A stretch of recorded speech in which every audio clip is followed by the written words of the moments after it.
All right, seventh grade, ancient history. Let us try this out. Let us begin. What you have right in front of you, obviously enough, is the ancient Near East.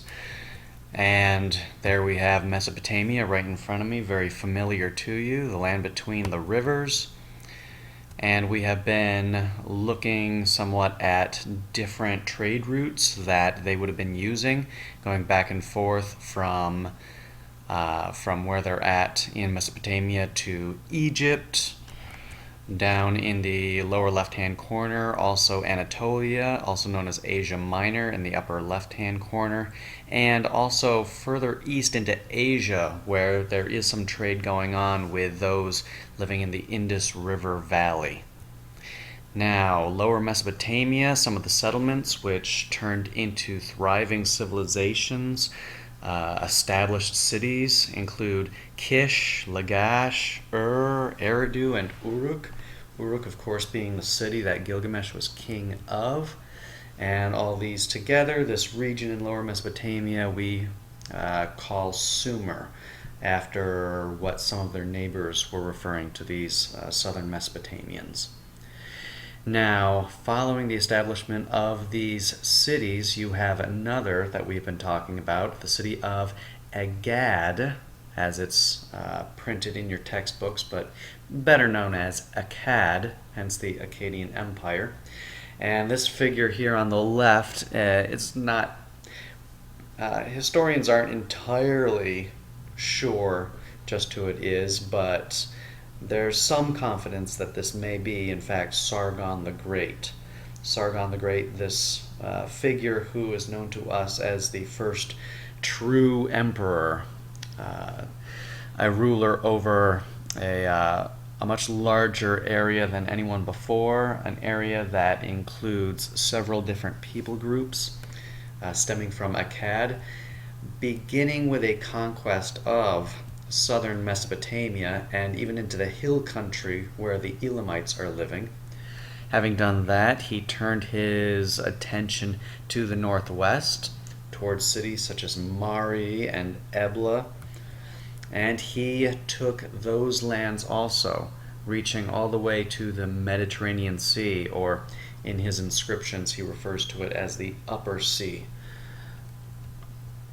He regards himself as king of Akkad, also king of the land, and as we saw in that one inscription, king of the universe. King of the universe, according to the will of the gods whom he serves. Now, sometime after, given the fact that he was not born into royalty, certain legends start arising, such as what's recorded here on this broken tablet. The legend that we discussed in class, a portion of this being, my mother, the high priestess, bore me in secret, assuming that Sargon the Great is the one doing the speaking. She placed me in a reed basket, left me to the river. The river carried me off, brought me to Akkad, the drawer of water.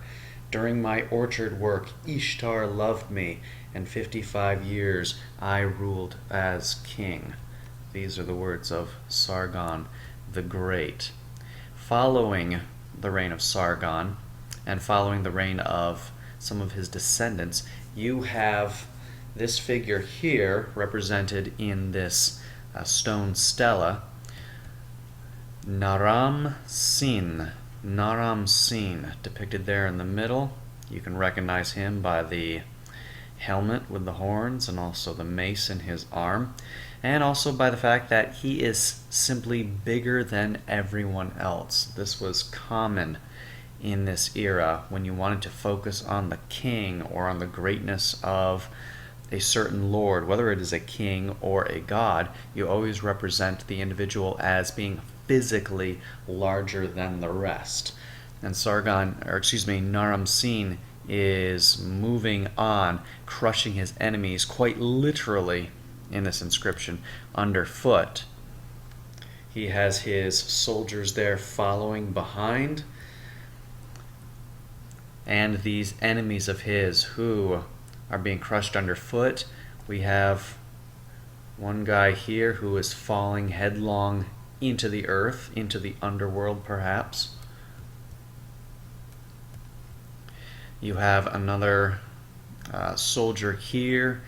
In some ways, he looks like he's blowing a trumpet, perhaps calling for help, or alternatively, he is dying, having a spear lodged into his neck, perhaps from Naram Sin. And then another figure right here who is simultaneously leaving, he is running for his life, and also turning around towards Naram Sin with his hands clutched together, begging for him to spare his life.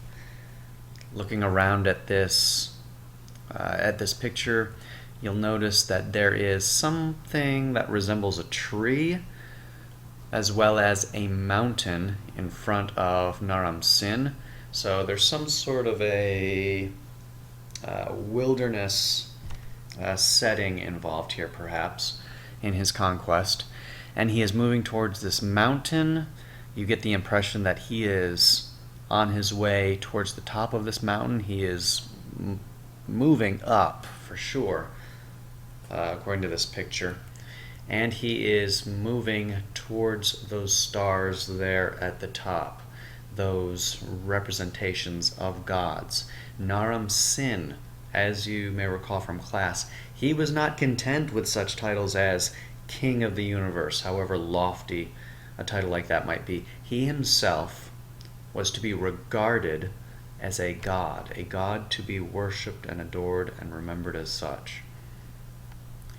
However much he may have wanted to be a god, he did not in fact reign forever. His empire, the Akkadian Empire, fell apart shortly after his reign, in part due to a mountain people known as the Gutians, who evidently were causing trouble to the Akkadian Empire and brought that to its knees.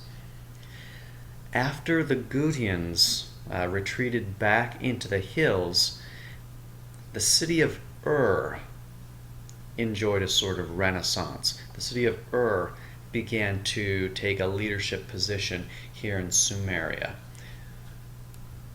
But that didn't last all that long either, in part because of a people group in the west known as the Amorites, who, for some reason or another, they were on the move, moving in all directions and infiltrating large portions of Mesopotamia, wreaking havoc there in Sumer as a result.